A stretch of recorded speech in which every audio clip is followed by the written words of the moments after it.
سورۃ المائدہ آیت نمبر 94۔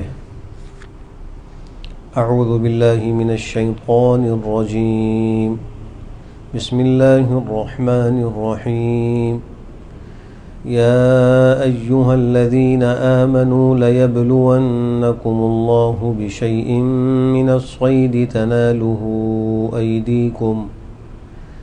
تناله أيديكم ورماحكم ليعلم الله من يخافه بالغيب فمن اعتدى بعد ذلك فله عذاب أليم۔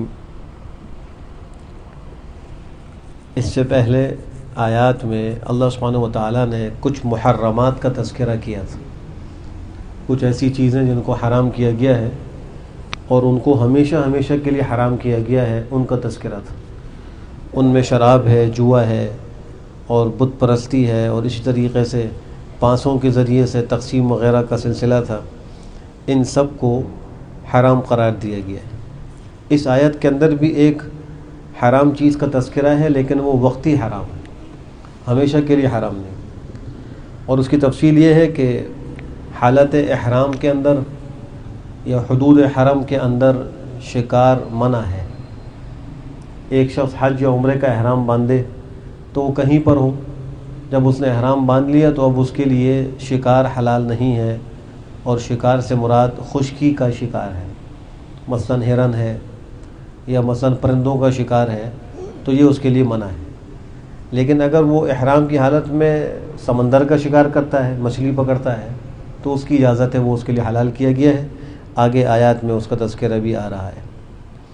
اسی طریقے سے اگر کوئی آدمی احرام میں تو نہیں ہے لیکن اس کو شکار حدود حرم میں مل رہا ہے، تو حدود حرم کے اندر بھی شکار منع ہے، چاہے وہ خود اس وقت محرم نہ ہو۔ حدود حرم کے باہر شکار حلال ہے اگر وہ حالت احرام میں نہیں ہے، اور حالت احرام میں تو دنیا کے کسی بھی کونے پر ہو، جب تک وہ احرام کے اندر ہے تو وقتی طور پر اس کے لیے شکار کو منع کیا گیا ہے۔ بعض مفسرین نے لکھا ہے کہ صحابہ کرام جب سرکار دو عالم صلی اللہ تعالیٰ علیہ وآلہ وسلم کے ساتھ صلح حدیبیہ کا جو سفر ہوا، اس میں عمرے کے لیے تشریف لے کر جا رہے تھے، تو سب نے احرام باندھے ہوئے تھے، اور جو شکار ہے یہ ان کے بالکل قریب آتا تھا۔ اس طرح قریب آ رہا تھا کہ اگر وہ چاہتے تو چھوٹے شکار کو ہاتھ سے پکڑ لیتے، اور جو بڑا شکار ہے اس کو اپنا نیزہ وغیرہ مار کر پکڑ سکتے تھے۔ تو یہ ان کی آزمائش تھی کہ دیکھو اس وقت شکار تمہارے قریب آ رہا ہے، اور اللہ کا حکم یہ ہے کہ جب احرام میں ہو تو شکار کرنا منع ہے۔ اب اللہ آزمائش کر رہے ہیں کہ دیکھتے ہیں ہمارے حکم پر عمل کرتے ہیں یا اپنی خواہش پہ عمل کرتے ہیں۔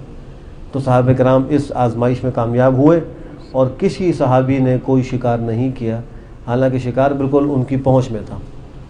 اس کے برخلاف بنی اسرائیل کا معاملہ دیکھیں کہ وہ لوگ جو ایک سمندر کے کنارے پر رہتے تھے، دریا کے کنارے پر رہتے تھے، اور ان کو ہفتے کے دن شکار کرنے سے، مچھلی کا شکار کرنے سے منع کیا گیا تھا، انہوں نے اس مچھلی کے شکار کو حیلے کے ذریعے سے کرنا شروع کر دیا، حیلہ اختیار کیا، اور اس میں انہوں نے شکار شروع کیا۔ نتیجہ یہ ہوا کہ وہ آزمائش میں ناکام ہوئے، اور ان میں بعضوں کو بندروں کی شکل میں، بعضوں کو خنزیر کی شکل میں مسخ کیا گیا، لیکن صحابہ کرام آزمائش میں کامیاب ہو گئے۔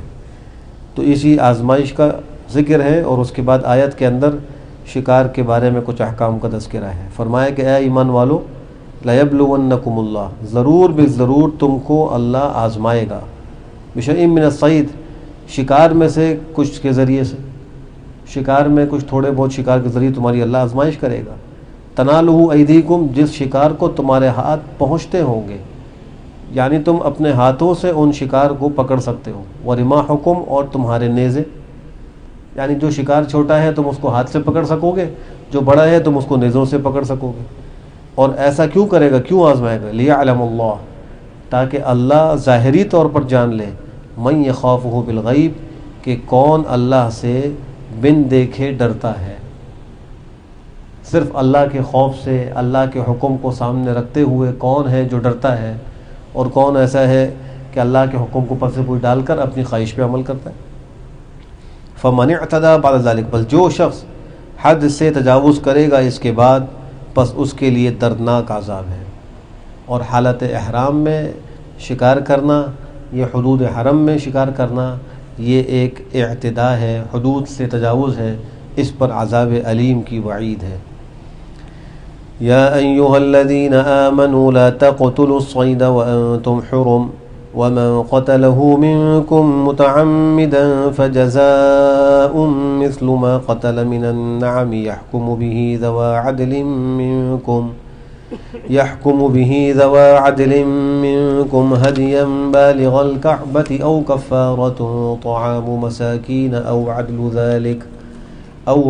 ذلك صياما ليذوق وبال أمره عفى الله عما سلف ومن عاد فينتقم الله منه والله عزيز ذو انتقام۔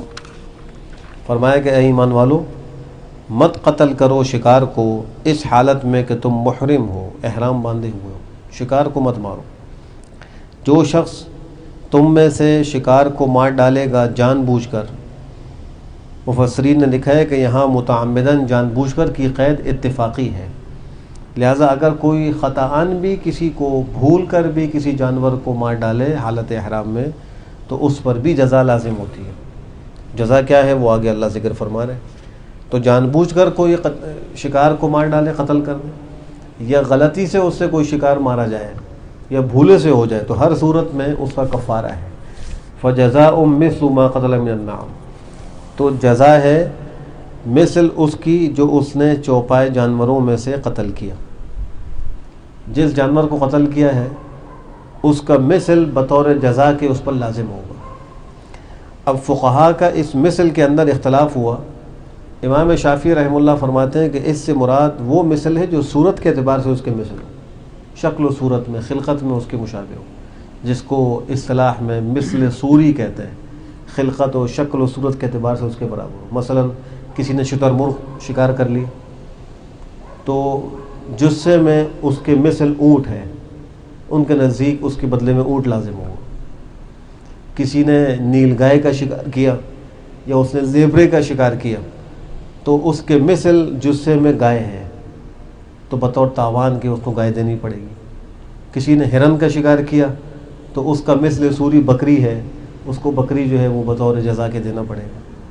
اور کسی نے اگر خرگوش وغیرہ کا شکار کیا ہے تو پھر وہ بکری کا بچہ اس کو دینا پڑے گا۔ اس طرح وہ مثل سوری کو ذکر کرتے ہیں۔ اور امام ابو حنیفہ رحمہ اللہ فرماتے ہیں کہ اس سے مراد مثل معنوی ہے، یعنی اس کی قیمت ہے۔ جس جانور کو اس نے شکار کیا ہے اس کی قیمت لگائی جائے گی، اور قیمت کون لگائے گا؟ اللہ فرماتے ہیں یحکم بہ ذوی عدل منکم، تم میں سے دو عادل آدمی اس کا فیصلہ کریں گے۔ جس جگہ اس سے غلطی ہوئی، اگر وہ آبادی ہے تو وہاں کے دو سمجھدار عادل آدمی جو جانوروں کی قیمت اور جانوروں کی جو حیثیت ہے ان کو سمجھتے ہوں، ان سے پوچھا جائے گا بھائی یہ جو جانور اس نے بطور شکار کے مار ڈالا ہے اس کی قیمت کتنی ہے؟ جو وہ فیصلہ کریں وہ معتبر ہو۔ اور اگر اس نے شکار کے جنگل میں وہ آبادی نہیں تو جنگل کے قریب ترین جو آبادی ہو اس آبادی میں سے دو سمجھدار لوگ، عادل لوگ جن کو یہ سمجھ ہو، ان سے قیمت کا اندازہ لگوایا جائے گا، اور وہ قیمت، اب اس قیمت سے جانور خریدے اور اس کو ذبح کرے حدود حرم کے اندر ہی، اور ذبح کر کے مسکینوں کو کھلا دے، یہ کفارہ ہے۔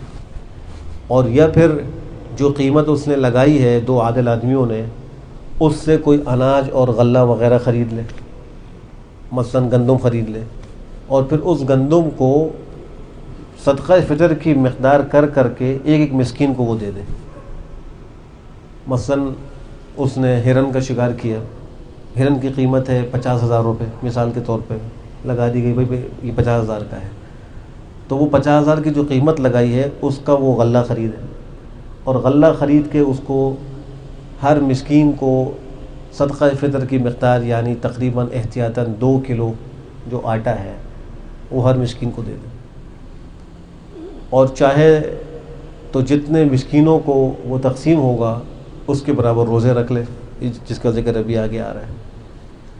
تو یہ اس کو اختیارات ہیں مختلف، یا تو اس جانور کی قیمت کا جانور دوسرا خریدے جتنی قیمت میں آ جائے اور اس کو حرم میں ذبح کر کے فقراء کو کھلا دے، یا اس شکار کیے ہوئے جانور کی قیمت سے غلہ خریدے اور وہ غلہ مساکین پر تقسیم کرے لیکن ہر مسکین کو صدقہ فطر کی مقدار دے۔ اور چاہے جو ہے اس قیمت سے کھانا وغیرہ پکوائے، مسکینوں کو بلائے اور صبح شام 2 وقت کھانا ایک دن میں کھلا دے، جتنے مسکین اس میں کھا سکتے ہیں. یہ سب صورتیں اس کی ہیں. اب اس میں جب وہ جانور لے کر کاٹ رہا ہو تو اس میں یہ قید ہے کہ وہ حرم کی حدود ہی میں ذبح کیا جائے اور وہیں کے فقراء پہ تقسیم کیا جائے. لیکن اگر وہ غلے کی صورت میں فقراء کو دے رہا ہے یا وہ ان فقراء کی تعداد کے بقدر روزے رکھنا چاہ رہا ہے تو اس کے لیے حرم کی قید نہیں ہے. پھر دنیا میں کہیں بھی وہ مساکین کو دے سکتا ہے اور کہیں پر بھی ہو وہ روزے رکھ سکتا ہے. یہ اس کے ذمہ کفارہ ہوگا. تو فرمایا کہ اس کا فیصلہ کریں گے تم میں سے 2 عادل آدمی، ہدین درا حالے کہ وہ جزا، وہ بدلہ، وہ ایک ہدی ہو. ہدی کہتے ہیں اس جانور کو جس کو حرم کی طرف لے جایا جائے تاکہ اس کو حرم میں ذبح کر کے اللہ کا قرب حاصل کیا جائے. تو ہدین ہدی ہو، بالغ الکعبتی پہنچنے والی ہو کعبے تک.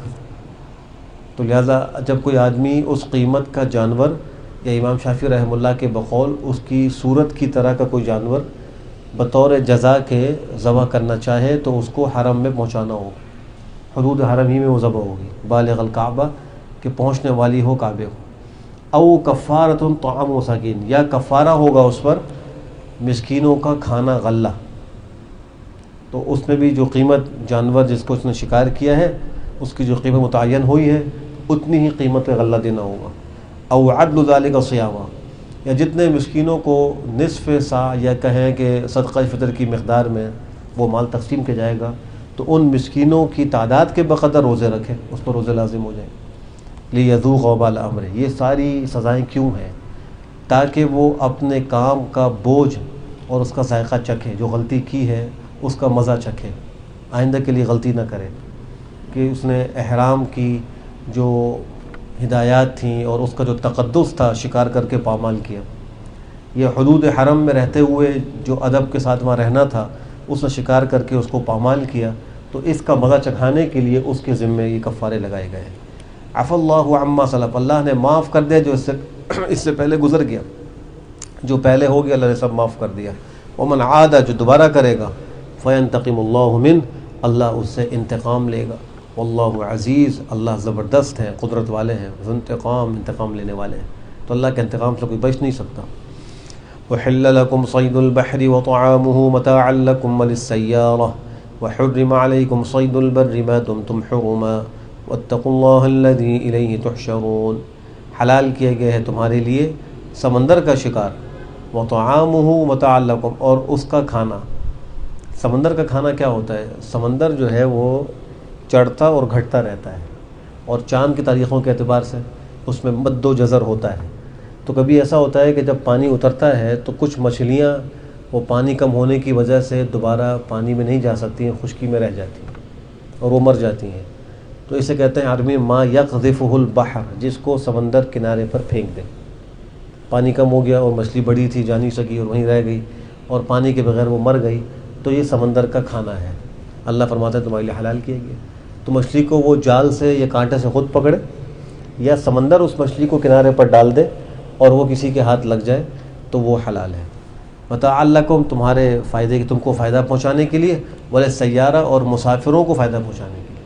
یعنی تم خود بھی کھا سکتے ہو اور مسافر بطور زاد راہ کے اور سفر کے سامان کے طور پر بھی اپنے ساتھ اس کو لے کے جا سکتے ہیں. اور یہ جو سمندر کا شکار ہے عام حالت میں بھی جائز ہے اور احرام کی حالت میں بھی جائز ہے. محرم کے لیے ایک مسئلہ اور بھی ذہن میں رہے کہ اگر کوئی حالت احرام میں حلال جانور وہ جو ہے ذبح کرتا ہے یا وہ کوئی شکار کرتا ہے تو وہ جانور مثل مردار کے حرام ہوگا، چاہے بسم اللہ پڑھ کے ذبح کر رہے ہیں، اس لیے کہ محرم کو منع کیا گیا کہ یہ کام نہ کریں. کوئی اور آدمی شکار کرتا ہے اور محرم اس کے ساتھ کسی قسم کو تعاون نہیں کرتا، نہ اس کو راستہ بتلاتا ہے نہ اس کو کوئی چیز اٹھا کے دیتا ہے، لیکن ایک حلال شخص جس نے احرام نہیں باندھا ہوا وہ شکار کر لیتا ہے اور پھر کھانا پکا کے لاتا ہے، محرم کو کھلاتا ہے تو وہ کھا سکتا ہے. محرم خود شکار نہیں کر سکتا، اگر خود شکار کرے گا تو مثل مردار کے حرام ہوگا. اس کو نہ غیر محرم کھا سکتا ہے نہ محرم کھا سکتا ہے. وہ خود ذبح نہ کرے جانوروں، اس سے بچے، اگر کرے گا تو وہ بھی مردار شمار ہوگا، نہ خود کھا سکتا ہے نہ کوئی اور کھا سکتا ہے. لیکن کوئی ایسا شخص جو خود محرم نہیں ہے، وہ بغیر احرام کے ہے اور وہ شکار کر لیتا ہے اور اس میں محرم کا کوئی تعاون نہیں ہے تو محرم بھی کھا سکتے ہیں اور سب لوگ کھا سکتے ہیں. لیکن جو سمندر کا شکار ہے وہ محرم بھی کر سکتا ہے، غیر محرم بھی کر سکتا ہے. یہ خشکی کے شکار کے بارے میں مسئلہ ہے جو پیچھے ذکر ہو گیا. وحرم علیکم، اور حرام کیا گیا تم پر، صید البر، خشکی کا شکار. سمندر کا شکار وہ ہوتا ہے کہ جو سمندر ہی میں رہے، اس کے باہر زندہ نہیں رہ سکتا، اسے کہتے ہیں سمندر کا شکار. اور جو خشکی میں رہے اسے کہتے ہیں خشکی کا شکار. مثلا ہرن ہے، مثلا جو ہے وہ نیل گائے ہے، شتر مرغ ہے، زیبرا ہے، یا پرندے وغیرہ ہیں، سارے صید البر میں آتے ہیں. اور مچھلی جو ہے یہ صید البحر میں آتے ہیں. تو صید البحر تو حلال ہے اور صید البر حرام ہے. ما دمتم حرما، لیکن یہ جو خشکی کا شکار تم پر حرام کیا گیا ہے یہ ایک مخصوص وقت کے لیے، جب تک تم حالت احرام میں ہو تو تمہارے لیے شکار حرام کیا گیا ہے خشکی کا. اگر احرام سے نکل گئے اور عمرہ حج تمہارا پورا ہو چکا ہے اب شکار بھی حلال ہے. واتقوا اللہ، ڈرو اس اللہ سے، الذی الیہ تحشرون، جس کی طرف تم جمع کیے جاؤ گے. یعنی اللہ کا ڈر سامنے رکھتے ہوئے اللہ کے احکام پر عمل کرنے کا اہتمام کرو. اللہ ہم سب کو بہتر عمل کی توفیق نصیب فرمائے. الحمد للہ رب العالمین والعاقبۃ للمتقین والصلاة والسلام علی خیر خلقہ محمد وعلی آلہ وصحبہ اجمعین. اللہم ارنا الحق حقا وارزقنا اتباعہ وارنا الباطل باطلا وارزقنا اجتنابہ. اللہم احسن عاقبتنا فی الامور کلہا وأجرنا من خزي الدنيا وعذاب الآخرة وأجرنا من خزي الدنيا وعذاب الآخرة. اللهم لا تخزنا فإنك بنا عالم ولا تعذبنا فإنك علينا قادر. اللهم لا تخزنا فإنك بنا عالم ولا تعذبنا فإنك علينا قادر. اللهم ألهمنا رشدنا وأعذنا من شرور أنفسنا. اللهم آت أنفسنا تقواها وزكها أنت خير من زكاها أنت وليها ومولاها. اللهم إنا نعوذ بك من العجز والكسل ونعوذ بك من الهم والحزن ونعوذ بك من الجبن والبخل ونعوذ بك من غلبة الدين وقهر الرجال. ربنا هب لنا من أزواجنا وذرياتنا قرة أعين واجعلنا للمتقين إماما. ربنا آتنا في الدنيا حسنة وفي الآخرة حسنة وقنا عذاب النار. وصلى الله وسلم على خير خلقه محمد وعلى آله وصحبه أجمعين برحمتك يا أرحم الراحمين.